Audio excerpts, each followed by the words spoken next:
ദൈവമാതാവ് എന്ന വിശേഷണത്തിൻ്റെ അപകടങ്ങളും യുക്തി വൈരുദ്ധ്യങ്ങളും നാം മനസ്സിലാക്കണം. ദൈവമാതാവ് എന്ന വിശേഷണം വഞ്ചനാപരവും അസത്യവും മനുഷ്യരെ വഴിതെറ്റിക്കുവാൻ കഴിയുന്നതുമാണ്. മറിയത്തെ ദൈവമാതാവ് എന്ന പേരിൽ ജനങ്ങളുടെ മുമ്പിൽ അവതരിപ്പിക്കുമ്പോൾ ജനങ്ങൾക്ക് മറിയത്തെ യേശുവിനേക്കാൾ കൂടുതൽ പ്രായവും പക്വതയും കരുണയും സമീപിക്കാൻ എളുപ്പമുള്ളതുമായ ഒരു വ്യക്തിയായി കാണുവാനുള്ള പ്രവണത സ്വാഭാവികമായും ഉണ്ടാകുന്നു. അതുകൊണ്ട് തന്നെ ആദ്യം യേശുവിനെ സമീപിക്കുന്നതിന് പകരം മറിയത്തെ സമീപിക്കുന്നതാണ് കൂടുതൽ പ്രയോജനകരം എന്ന ഒരു തെറ്റായ നിഗമനത്തിലേക്ക് എത്തുകയും ചെയ്യുന്നു.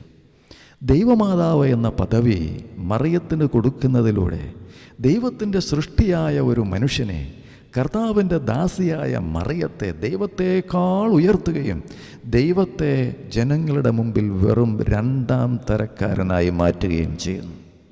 അമ്മ പറയുന്നതിനപ്പുറം മകൻ പോവില്ല എന്ന് വരുത്തുകയും അങ്ങനെ അമ്മയിലേക്ക് ജനശ്രദ്ധ തിരിച്ചുവിടുകയും ചെയ്യുകയാണ് ഇതിൻ്റെ എല്ലാം പരിണിതഫലം. അങ്ങനെ മറിയം ഇക്കാലത്ത് യേശുവിനേക്കാൾ കൂടുതൽ സ്തുതിക്കപ്പെടുന്നു. യേശുവിൻ്റെ പേരിലുള്ള പള്ളികളെക്കാളും സ്ഥാപനങ്ങളെക്കാളും എത്രയോ കൂടുതലാണ് മറിയത്തിൻ്റെയും മറ്റ് വിശുദ്ധരുടെയും പേരിലുള്ളത്. ആരാണ് യഥാർത്ഥത്തിൽ സ്തുതിക്കും മഹത്വത്തിനും യോഗ്യൻ? എന്നാൽ ആരൊക്കെയാണ് ഇന്ന് യഥാർത്ഥത്തിൽ സ്തുതിക്കപ്പെടുന്നത്? കർത്താവിൻ്റെ ദാസിയായ മറിയത്തെ ദൈവത്തിൻ്റെ അമ്മയായി ചിത്രീകരിക്കുന്നതിൻ്റെ ഉദ്ദേശം ഏറ്റവും തന്ത്രപരമായി മനുഷ്യരെ വഞ്ചിക്കുക എന്നുള്ളതാണ്. കാരണം ഇത്തരം ന്യായീകരണങ്ങളിലൂടെയും ചിന്താരീതികളിലൂടെയും സൃഷ്ടാവായ ദൈവം മാത്രം അർഹിക്കുന്ന ഭക്തിയാദരവുകൾ ദൈവത്തിന് കൊടുക്കാതെ ദൈവത്തിൻ്റെ സൃഷ്ടിയായ മനുഷ്യന് കൊടുക്കുന്നു. സൃഷ്ടാവായ ദൈവം മാത്രം അർഹിക്കുന്ന മനുഷ്യൻ്റെ ഭക്തി ആദരവുകൾ ദൈവമല്ലാത്ത മറ്റാർക്ക് കൊടുത്താലും അത് ലഭിക്കുന്നത് സാത്താനായിരിക്കും എന്ന് നമുക്ക് മനസ്സിലാക്കണം. കാരണം മനുഷ്യൻ്റെ ഭക്തി ആദരവുകൾ സൃഷ്ടാവായ ദൈവത്തിൽ നിന്ന് മറ്റെന്തിലേക്കും തിരിച്ചുവിടുന്നതിൻ്റെ പിന്നിൽ പ്രവർത്തിക്കുന്ന കരം സാത്താൻ്റെ കറുത്ത കരങ്ങളാണ്. ഇപ്രകാരം വഞ്ചിക്കപ്പെടുന്നവർ അവർ അറിയാതെ തന്നെ സാത്താനെ ആരാധിക്കുന്നവരായിത്തീരുന്നു. അത്തരക്കാർ സാത്താനോടുകൂടെ നിത്യനരകത്തിൽ ചെന്നു ചേരുമെന്നാണ് ബൈബിളിൻ്റെ സാക്ഷ്യം, സത്യവചനമായ ബൈബിൾ സാക്ഷ്യപ്പെടുത്തുന്നത്. ആരംഭവും അവസാനവുമില്ലാത്ത സർവശക്തനായ ദൈവത്തിന് അമ്മയുണ്ടാവുക സാധ്യമല്ല എന്ന വസ്തുത മനസ്സിലാക്കുവാൻ അസാമാന്യമായ ബുദ്ധിയുടെയൊന്നും ആവശ്യമില്ല. എന്നാൽ പിശാചിൻ്റെ പ്രോത്സാഹനമുള്ളതുകൊണ്ട് ദൈവത്തിന് അമ്മയുണ്ട് എന്ന നുണ ചിലർക്ക് വളരെ ആകർഷകമായി അനുഭവപ്പെടുന്നു. സർപ്പരൂപത്തിൽ മറഞ്ഞിരുന്ന ആദ്യ വഞ്ചന നടത്തിയ പിശാച് ഇന്ന് മറ്റ് പല രൂപങ്ങളിലും രീതികളിലും മറഞ്ഞിരുന്ന് മനുഷ്യനെ വഞ്ചിക്കുകയാണ് ചെയ്യുന്നത്.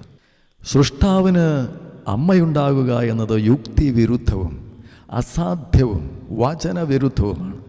സൃഷ്ടാവായ ദൈവത്തിന് ആരംഭവും അവസാനവുമില്ല. എന്നാൽ മറിയമാകട്ടെ ജനിക്കുകയും ഏതാനും ചില വർഷങ്ങൾക്കുള്ളിൽ മരിക്കുകയും ചെയ്തു. മറിയത്തിൻ്റെ ജനനത്തിന് മുമ്പ് മറിയം എന്ന വ്യക്തിക്ക് അസ്തിത്വമില്ലായിരുന്നു. എന്നാൽ മറിയത്തിലൂടെ ജനിക്കുന്നതിന് മുമ്പും ദൈവപുത്രനായ യേശു എന്ന വ്യക്തിക്ക് അസ്തിത്വമുണ്ടായിരുന്നു. അവൻ ദൈവപുത്രനായിട്ടിരുന്നു. അങ്ങനെ യഥാർത്ഥത്തിൽ യേശു മറിയത്തിന് മാത്രമല്ല അബ്രഹാമിന് പോലും മുമ്പെയുള്ളവനാണ് എന്ന് യോഹന്നാൻ്റെ സുവിശേഷം 8-ാം അധ്യായത്തിൽ നാം വായിക്കുന്നു. യേശു എല്ലാറ്റിനും മുമ്പുള്ളവനാണ് എന്ന് കൊളോസി ലേഖനം 1-ാം അധ്യായത്തിൽ നാം വായിക്കുന്നു. യേശുവിൻ്റെ മനുഷ്യരൂപത്തിൻ്റെ അമ്മയാണ് മറിയം. എന്നാൽ പിതാവായ ദൈവമാണ് യേശുവിൻ്റെ മനുഷ്യ ശരീരം സജ്ജമാക്കിയത് എന്ന് എബ്രായ ലേഖനം 10-ാം അധ്യായത്തിൽ നാം വായിക്കുന്നു. നാം ഒരാളെ ദൈവമാതാവ് എന്ന് വിളിക്കുമ്പോൾ നാം ആ ആളെ ദൈവത്തിന് മുമ്പേയുള്ള ഒരാളായി കണക്കാക്കുകയും അങ്ങനെ ആ ആളെ ദൈവമാക്കുകയും ചെയ്യുന്നു. മറിയം സൃഷ്ടാവിൻ്റെ അമ്മയാകണമെങ്കിൽ മറിയം ആരംഭവും അവസാനവുമില്ലാത്ത സൃഷ്ടാവായ ദൈവത്തിന് മുമ്പേ ഉണ്ടായിരിക്കണമായിരുന്നു. അതൊരു വൈരുദ്ധ്യമാണ്. അതായത് മറിയത്തെ സൃഷ്ടാവിൻ്റെ അമ്മ എന്ന് വിളിക്കണമെങ്കിൽ മറിയം യേശുവിന് മുമ്പേ ഉണ്ടായിരിക്കണമായിരുന്നു. എന്നാൽ അബ്രഹാമിന് മുമ്പുള്ളവനും എല്ലാറ്റിനും മുമ്പുള്ളവനുമായ യേശുവിന് മുമ്പേ മറിയം ഉണ്ടായിരുന്നില്ല എന്ന് നാം ബൈബിളിൽ നിന്നും മനസ്സിലാക്കുന്നുണ്ട്. അതുമാത്രവുമല്ല, ബൈബിളിലെ മറിയം സ്വയം വിശേഷിപ്പിച്ചത് സൃഷ്ടാവിൻ്റെ മാതാവ് എന്നല്ല, കർത്താവിൻ്റെ ദാസി എന്നാണ്. അതുകൊണ്ട് മറിയത്തെ സൃഷ്ടാവിൻ്റെ മാതാവ് എന്ന് വിളിക്കുന്നത് ദൈവവചന വിരുദ്ധവും അസത്യവാദവുമാണ്. മറിയം ദൈവത്തിൻ്റെ മാതാവാകണമെങ്കിൽ മറിയത്തിൻ്റെ അമ്മ ദൈവത്തിൻ്റെ വലിയമ്മയാണ് എന്ന് ചിന്തിക്കേണ്ടി വരും.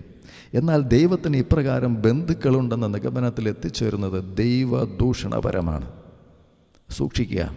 ദൈവത്തെ നിയന്ത്രിക്കാനും തങ്ങളുടെ സ്വാർത്ഥ താല്പര്യങ്ങൾക്കായി ദൈവത്തെ ഉപയോഗിക്കാനും ആഗ്രഹിക്കുന്ന ദുഷ്ടഹൃദയത്തിൽ നിന്നാണ് മറിയം ദൈവമാതാവാണ് എന്ന രീതിയിലുള്ള ദൈവദൂഷണപരമായ ദൈവശാസ്ത്രങ്ങൾ, മരിയ ശാസ്ത്രങ്ങൾ, ചിന്തകൾ, ആശയങ്ങൾ ഉത്ഭവിക്കുന്നത് എന്ന് നാം മനസ്സിലാക്കണം.